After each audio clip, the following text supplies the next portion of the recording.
봉독해 드리겠습니다. 예수께서 예루살렘으로 가실 때에 사마리아와 갈릴리 사이로 지나가시다가 한 마을에 들어가시니 나병 환자 10명이 예수를 만나 멀리 서서 소리를 높여 이르되 예수 선생님이여 우리를 불쌍히 여기소서 하거늘 보시고 이르시되 가서 제사장들에게 너희 몸을 보이라 하셨더니 그들이 가다가 깨끗함을 받은지라. 그 중에 한 사람이 자기가 나은 것을 보고 큰 소리로 하나님께 영광을 돌리며 돌아와 예수의 발 아래에 엎드려 감사하니 그는 사마리아 사람이라. 예수께서 대답하여 이르시되 10사람이 다 깨끗함을 받지 아니하였느냐? 그 9은 어디 있느냐? 이 이방인 외에는 하나님께 영광을 돌리러 돌아온 자가 없느냐 하시고 그에게 이르시되 일어나 가라 내 믿음이 너를 구원하였느니라 하시더라. 아멘. 우리 앞뒤 좌우 옆 사람에게 감사로 기적을 경험합시다. 이렇게 인사하겠습니다.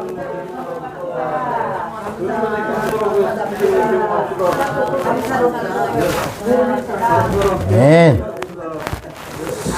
네, 우리 아프신 분들 위해서 여러분들이 조금 더 이제 뭐 작게 크게 아프시지만 아프신 분들을 위해서 기도를 해주셔야 될 것 같아요. 우리 하덕가 김상임 어르신도 넘어지셔가지고 몸이 좀 많이 안 좋으신 것 같아요. 위해서 또 기도를 해주시고요. 우리 또 황순자 권사님도 혈압이 지금 잘 안 잡히셔서 목요일인가요? 목요일날 상무병원에 입원해서 검사를 받으시고, 그러셨어요. 그래서 황순자 권사님도 혈압이 안정될 수 있도록을 위해서 검사 결과가 정상으로 나오실 수 있도록 여러분들 기도해 주셨으면 좋겠고요. 우리 어르신들 감기도 걸리시고, 아까 우리 김계임 권사님도 그 가래가 심하시더라고요. 그래서 우리 특별히 그것을 위해서 기도해 주시고, 우리 최유승 권사님도 어깨가 완전히 치유되어지는 역사, 이제는 이전보다 더 건강하게 회복되어지는 역사가 일어날 수 있도록을 위해서 여러분들 올 한 해는 그 기적을 한번 우리가 기도해서 경험했으면 좋겠고요. 우리 또 한재옥 집사님도 당뇨 때문에 좀 어려움을 겪고 계시는데 당뇨가 수치가 정상화될 수 있도록을 위해서 그렇게 여러분들 아프신 분들이 참 많아요. 그래. 여러분들 건강을 잘 챙기시고 또 우리 함께 감사로 선포하셨으면 좋겠어요. 하나님 고쳐주심을 감사합니다. 이렇게 믿음으로 선포하셔요. 하나님의 기적을 그래서 경험하고 간증하는 한 해가 되셨으면 좋겠습니다. 자, 오늘 말씀을 보도록 하겠습니다. 오늘도 계속해서 이제 감사 설교를 할 텐데요.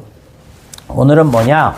구원의 은혜의 감격을 이어가는 감사.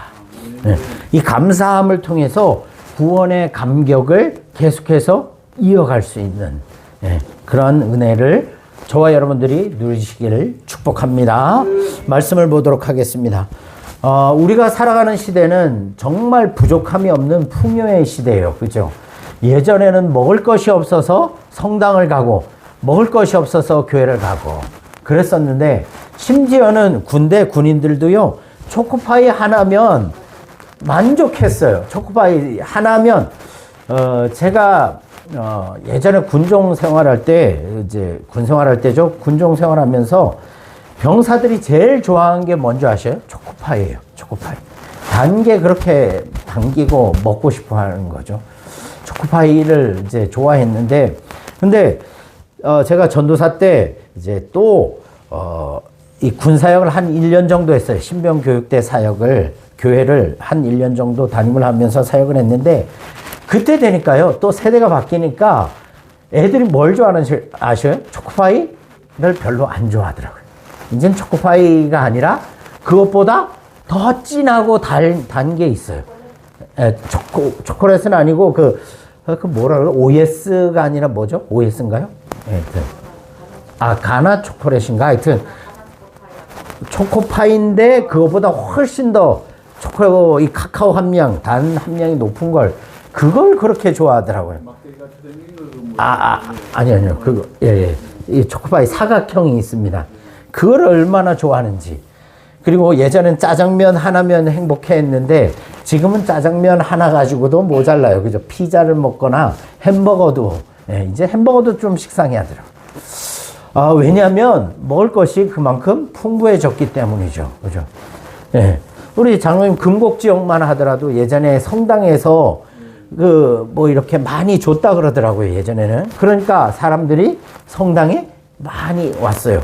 예. 그런데 요즘에는 웬만큼 줘서는 이제는 눈 하나 깜짝 안 합니다. 예. 내가 뭐 먹고 싶으면 그보다도 훨씬 좋은 거 많이 먹을 수 있는 풍요의 시대를 우리가 살아가고 있어요. 예.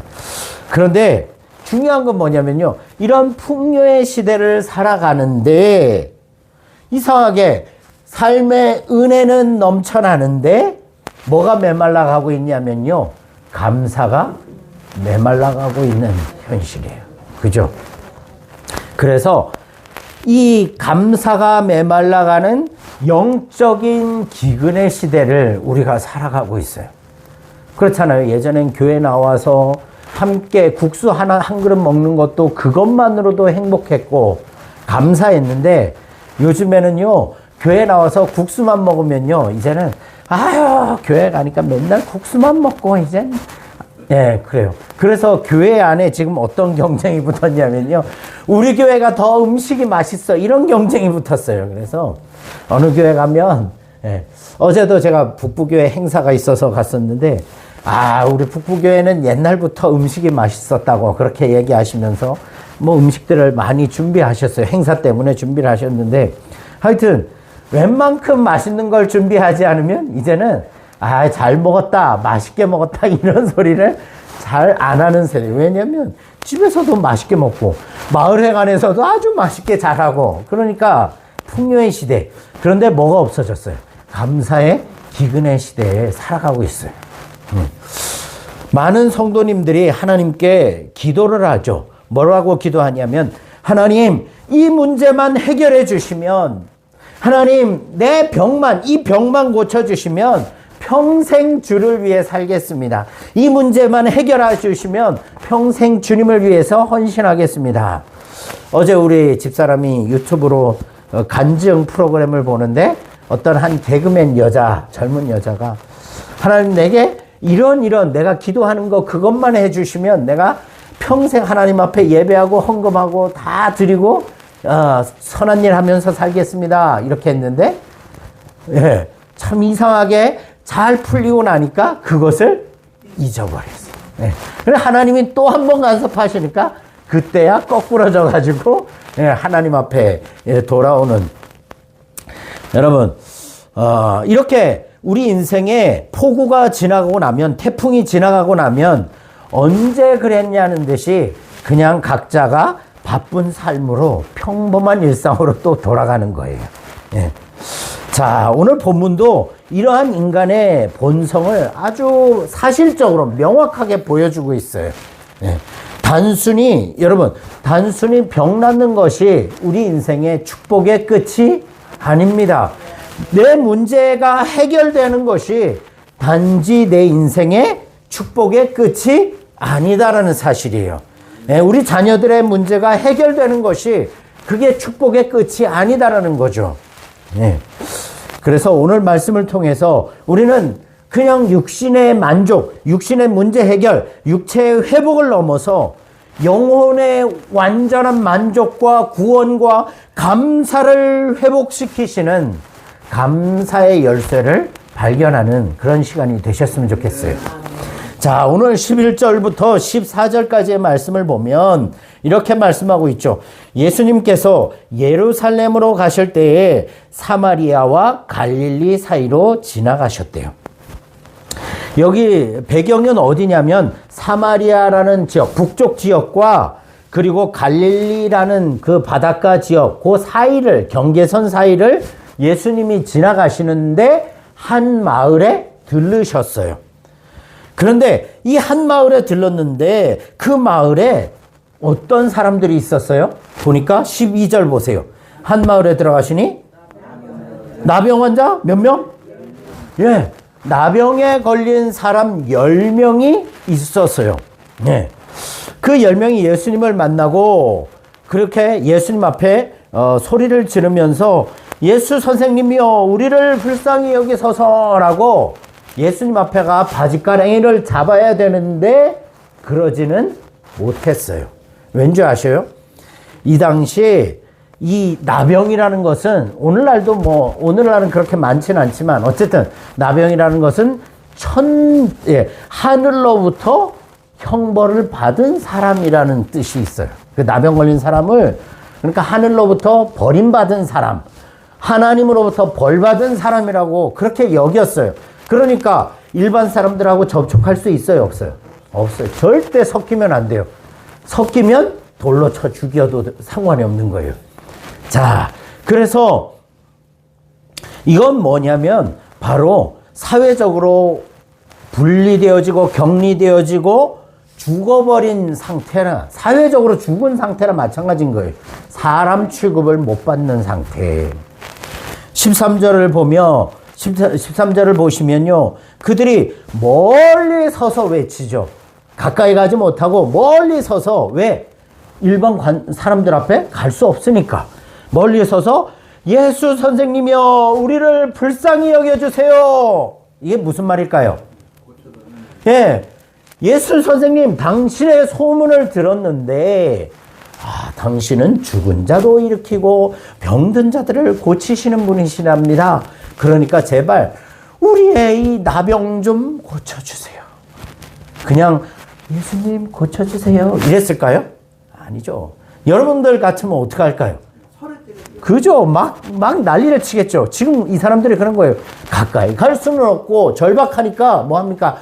예수 선생님이여 우리를 고쳐주세요. 예, 우리를 불쌍히 여겨주세요. 그렇게 간절하게 외치고 있는 거예요. 여기에서 우리 성경은 선생님이여 라고 이렇게 번역을 했는데요. 이 선생님이라는 요게 번역한 단어를 보니까요. 그냥 우리가 아는 단순히 그냥 선생님, 그냥 호칭이 아니라 교사 이런 호칭이 아니에요. 랍비 이런 호칭이 아니라요. 지휘관이고 감독자, 감독하는 사람, 감독자 아시죠? 이 감독자는 뭐 하는 사람이에요? 모든 권한을 가진 주인이시다라는 표현이에요. 신기하지 않아요? 지금 이 사람들이 10명의 나병 환자들이 예수님을 뭐라고 부르냐면 모든 권한을 가진 주인님이라고 부르는 거예요. 그러면 여기서 모든 권한은 뭐예요? 나병 환자인 자기도 치료하실 수 있는 권한이 있으신 주인님이십니다. 이렇게 외치는 거죠. 여러분, 이 절망에 빠져 있는 이 사람들은요, 예수님이 단순한 선생님이 아니라 뭐였어요? 자신의 이 비참한 운명을 바꿀 수 있는 절대적인 주권자로 인식하고 부르짖는 거예요. 여러분들에게 과연 예수님은 어떤 분이십니까? 과연 이 나병 환자들이 고백했던 이 고백처럼 나의 비참한 상황조차도 바꿀 수 있는 절대적인 주권자로 인식하고 믿고 살아가십니까? 우리 신앙을 좀 돌이켜봐야 돼요. 예수님을 단순히 나를 구원해 주시는 사랑이 많으신 분, 요 정도 수준에서 머물러서는 안 되는 거예요. 예수님은요, 우리의 삶의 모든 필요, 우리가 생각하는 불가능까지도 해결해 주실 수 있는 분이 우리 예수님이라는 거죠. 자, 그런데 그렇게 부르짖자 예수님은 그들을 돌아보시면서 뭐라고 말씀하십니까? 자, 보세요. 14절. 보시고 이러시되 가서 제사장들에게 너희 몸을 보이라 하셨더니 그들이 가다가 깨끗함을 받은지라. 여러분, 자, 예수님이 그들에게 가서 제사장들에게 너희 몸을 보이라 라고 말하고 있어요. 왜 제사장들에게 몸을 보이라고 했어요? 네, 그 시대는요, 이 병에서 고침을 받았을 때 누구의 확인 도장을 찍어야 되냐면, 여러분들, 우리가 건강합니다. 당신은 이제 퇴원해도 됩니다. 라는 허락을 받으려면 누구한테 가야 돼요? 주치의한테 가서 도장을 사인을 받아야지 나올 수 있고 태어날 수 있는 거잖아요. 그죠? 마찬가지예요. 이 당시에는요. 제사장들에게 가서 뭘 해야 되는 거예요? 확인을 받아야 되는 거예요. 제사장들이 몸을 보고 그래 지금 이러고 여러 가지 상황들을 보니까 당신은 이제 나병에서 고침을 받았습니다 라고 사인을 꽝 받아야지 집으로 돌아갈 수 있는 거예요. 네. 그러니까 제사장에게 가서 보이라는 말은 뭐예요? 너희들 몸은 이제 낫는다. 네. 그 이야기를 하는 거예요. 말씀으로 하신 거죠. 그죠? 자, 그런데 여기서 우리가 보셔야 될 표현이 뭐냐면요. 그들이 가다가 깨끗함을 받았대요. 제사장에게 가서 깨끗함을 받은 게 아니라 그들이 가는 도중에 깨끗함을 받았다는 거예요. 여기서 가다가는요. 그들이 이동하고 있는 동안에 네.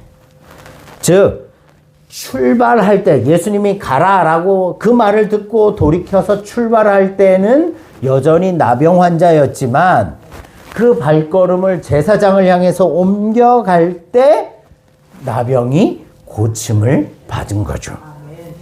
네. 여러분 이 말씀을 묵상하면서 우리가 또 생각하셔야 될 게 있어요. 뭐냐면 하나님의 역사는 앉아서 계산하고 있는 사람에게 나타나지 않습니다. 네, 머릿속으로요. 계산하고 앉아있는 사람에게 하나님의 역사는 일어나지 않아요. 또 우리도 마찬가지죠. 영혼 구원을 위해서 태신자를 우리 장로님 그 태신자를 놓고 우리 기도하고 있잖아요. 그죠? 그 사람을 놓고 그냥 앉아서 기도만 하고 있는다고 해서 다 해결되는 문제가 아니라는 거예요. 믿음의 역사는 언제 일어납니까? 발걸음을 떼어놓고 옮기고 행동을 보일 때 역사가 일어나는 거예요. 우리 전도합시다. 맨날 구호만 외치고 앉아있으면 안 돼. 나가서 한마디라도 예수 믿읍시다라고 고백할 때 그때 그런 상황 가운데 믿음의 역사, 구원의 역사가 일어나는 거예요. 그죠? 말씀인 줄 알고 그 말씀대로 이루어질 줄 믿고 발을 내디딜 때 순종의 그 과정에서 하나님의 기적이 일어나는 거죠. 여러분 10명 모두가 이 놀라운 순종의 기적을 맛보았습니다. 그죠? 네. 자, 그런데 진짜 중요한 사건이 뒤에서 벌어져요. 보세요. 15절 16절 보세요. 함께 읽겠습니다. 시작. 그 중에 한 사람이 자기가 낳은 것을 보고 큰 소리로 하나님께 영광을 돌리며 돌아와 예수의 발 아래에 엎드려 감사하니 그는 사마리아 사람이라. 아멘. 여러분 진짜 중요한 차이가 이제 발생하는 거예요. 보세요. 10명이 다 가는 도중에 나음을 입었어요. 그죠? 그런데 그 반응이 완전히 다르게 극명하게 반대가 되는 사건이 벌어집니다. 뭐냐면 9명의 유대인들이에요. 유대인들은 아싸 신난다 고침받았어 라고 제사장에게 달려갔어요. 그죠? 그런데 성경을 보면 그들이 가는 도중에 깨끗함을 받았다라고 기록을 하고 있는데요. 이거는 율법적으로 깨끗함을 얻었다는 말이에요. 그죠? 깨끗함을 얻었다는 말이에요. 자, 그들의 관심은 뭐밖에 없었어요? 그렇죠. 병 낫는 것밖에 없었어요. 내 문제 해결되는 것밖에 없었어요. 빨리 제사장에게 가서 사인을 받고 도장을 받아서 빨리 퇴원해서 집에 가야지. 이거밖에 없었어요. 그리고는 사회로 복귀해서 주막에 가서 막걸리도 한잔하고 친구들과 밤새도록 옛 추억을 간증하면서 야, 예수 선생님이 나에게 그 기적을 베풀어 주신 은혜들을 간증도 하고 하면서 즐겁게 살기를 원했을 거예요. 그죠? 그게 인생의 목적이었어요. 자, 그런데 중요한 거 이거예요. 여러분, 그들은 나머지 9명들은 자신에게 지금 일어난 이 기적을요, 종교적인 행운이나 권리 회복의 정도로 여겼다는 거예요. 이해가 가십니까? 우리 신앙도 이 경계선에 항상 걸려 있어요. 하나님이 우리에게 작은 것이라도 은혜를 베푸시고 그 은혜를 통해서 역사하시는데 우리는 있잖아요. 그 은혜를 은혜로 기억하지 못하는 것들이 너무나 많다는 거예요. 이 정도가 은혜가? 이 정도를 은혜로 여겨도 되나 싶을 정도로 그렇게 생각하면서 가볍게 감사함 없이 신앙생활하면서 살아가는 모습들이 우리의 삶 속에 있다는 거죠. 나머지 9명과 마찬가지예요. 그들은요, 자신에게 일어난 일은 종교적인 어떤 주술적인 치유 행위에 저 사람은 다 고치더라. 그죠? 저 사람은 말로 해도 다 고치더라는, 나는 그래서 참 운이 좋아. 이런 종교적인 행운이나 권리 회복 정도로 여겼던 거죠. 그래서 은혜로 선물을 주신 분을 어떻게 했을까요? 잊었어요, 이 사람들은. 그리고 그저 자기들이 받은 선물을 누리러 떠났던 거예요. 그런데 다른 한 사람이 있었어요. 이 사람은 달랐어요. 15절을 보시면 자기가 낳은 것을 깨달았어요. 그죠? 내 몸에 이 문둥병이 이제 없어졌네? 이거를 봤어요. 이게 은혜라는 것을 깨달은 거죠. 그죠? 깨달았어요. 그리고 사용된 것은 뭐냐면요. 여기서 낳은 것은 어떤 의미냐면 단순히 피부가 깨끗해진 것을 넘어서 병의 근원이 완전히 말라버린 상태를 깨달았다는 거예요. 네. 깊이 그 상태를 깨닫고, 이게 뭐다? 은혜다. 와, 어떻게 이런 은혜가 나에게 있을 수 있지? 나 같은 사람에게 있을 수 있을까? 여러분, 그리고 그 사람은 어떻게 했습니까? 나머지 9명은 열심히 제사장에게 달려가고 있는데 이 사람은 가던 길을 멈췄어요. 네. 여러분, 이거 너무 중요해요. 우리가 매일매일 반복되는 삶이고 똑같은 인생 같지만 우리 인생 속에서요, 가던 길을 멈추는 시간이 반드시 필요합니다. 그 왜 필요할까요? 자, 월요일부터 토요일까지 열심히 일했죠. 열심히 삶을 살았어요. 주일날은 주님 앞에 나와서 예배를 드려야 됩니다. 왠지 아셔요? 그 예수님이 6일 동안 창조하시고 7일 때 쉬신 이유가 뭔지 아십니까? 기억하라는 거예요. 뭘 기억해요? 지난 6일의 창조를 기억하면서 그 창조주 하나님을 기억하라는 거예요. 기억하는 거예요. 그가 가던 길을 멈춘 건 무슨 의미가 있는 거예요? 기억하는 거예요. 나같이 내가 과연 이 나병을 치유받을 자격이나 조건이 되었는가? 내게 그것이 치유받을 수 있는 환경이 되었던가? 자격이 있던가? 서서 기억하는 거예요. 멈춰버리는 거예요. 그리고 15절에 뭐 합니까? 돌이키죠. 돌이킵니다.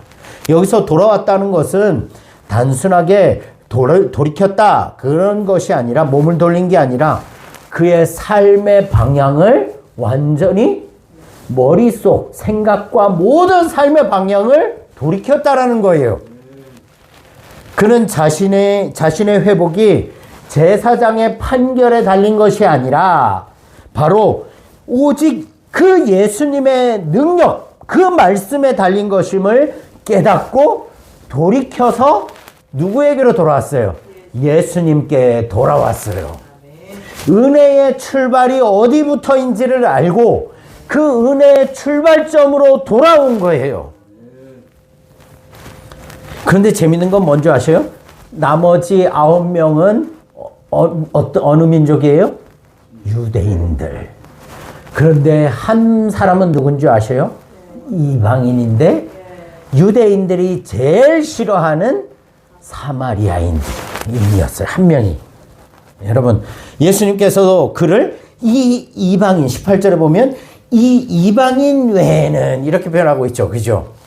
여러분, 이방인, 사마리아인, 이 유대인들이 그렇게 저주하고 멸시하고 무시하고 천대시하는 이방인, 사마리아인인 한 사람이 누구에게 은혜를 입고 예수님께 돌아왔어요.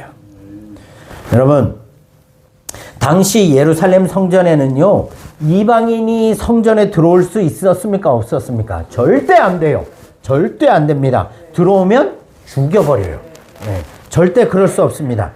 그런데 그것이 성전 앞에 붙어 있어요. 이방인들은 여호와의 성전에 들어올 수 없다. 죽는다. 이게 붙어 있었대요. 그런데 보십시오. 성전 출입이 허락된 유대인 9명은 예수님을 떠났고, 그죠? 성전에 들어갈 수조차 없던, 인간 취급 못 받던, 개만도 못한 이방인만이 참된 성전 대신 예수님의 발 앞에 나와서 엎드리는 거죠. 예배하고 있어요. 여러분, 이것이 은혜입니다. 은혜. 자격 없는 자가 감사함으로 가장 깊은 은혜의 예배의 자리에 들어오게 되는 거예요. 그게 남 얘기 같죠, 그죠? 그런데 누구 얘기예요? 우리 얘기 아닙니까? 제 얘기 아닙니까? 우리와 같이 자격 없는 자가 예수님의 십자가의 죽으심과 부활하심의 은혜를 믿어지게 하여 주시어서 가던 길을 멈추고 돌아서서 주님 앞으로 나온 저와 여러분들을 예수님은 기뻐 받으시는 거예요. 기뻐 받으시는 거예요. 그리고 그들에게 이렇게 묻습니다. 그 사람에게 이렇게 묻습니다. 나머지 9은 어디 있느냐? 여러분, 이건 책망이 아니에요. 야! 나머지 9명 어디 갔어? 이 배은망덕한 놈들! 이 책망하는 게 아니라 그 마음속에 어떤 마음이 드셨을까요? 안타까움이 애타는 거예요. 내 자식, 선민된 내 자식들은 메시아인 나, 하나님의 아들인 나를 알아보지 못한 채, 은혜로 알지 못한 채 달려가고 있는 그들. 안타까움이죠, 그죠? 네. 여러분, 9명은 육체의 문제는 해결했지만 뭐를 해결하지 못한 거예요? 영혼의 문제는 해결하지 못한 거예요. 그리고 엎드린 사마리아인에게 예수님이 이렇게 선언하시죠. 19절. 일어나 가라. 내 믿음이 너를 구원하였느니라. 여기에 오늘 설교의 핵심이 있어요. 앞서 10명은 깨끗해짐을 경험하기는 했어요. 그죠? 치유함을 경험을 하긴 했어요. 그런데 감사하러 돌아온 이 사람, 은혜를 알고 감사하러 돌아온 이 한 사람은 단순히 병 고치는 것에서 끝난 게 아니라 죄로부터의 구원을 얻은 거예요. 영원한 생명을 얻었고 전인격적인 온전한 회복의 은혜를 경험하게 된 거예요.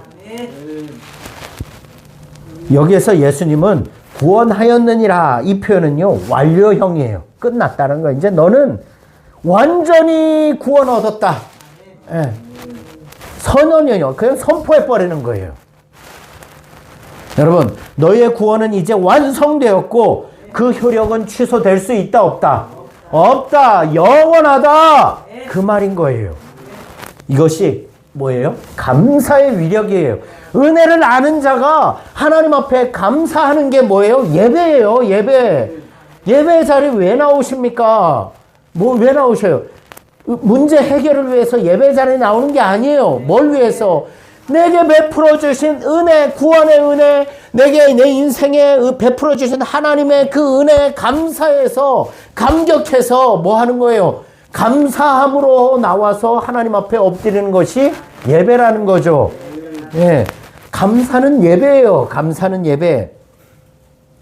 만일 감사가 없었다면 그는 운 좋게 병 나은 이방인으로 살다가 그냥 죽었을 거예요. 그죠? 그러나 감사를 통해 그는 예수님께로 돌아왔고 그 결과 육체의 치유를 넘어서 영혼까지도 치유되어지는, 영생까지도 보장받는 그 큰 은혜의 열매들을 거두게 되었다는 거죠.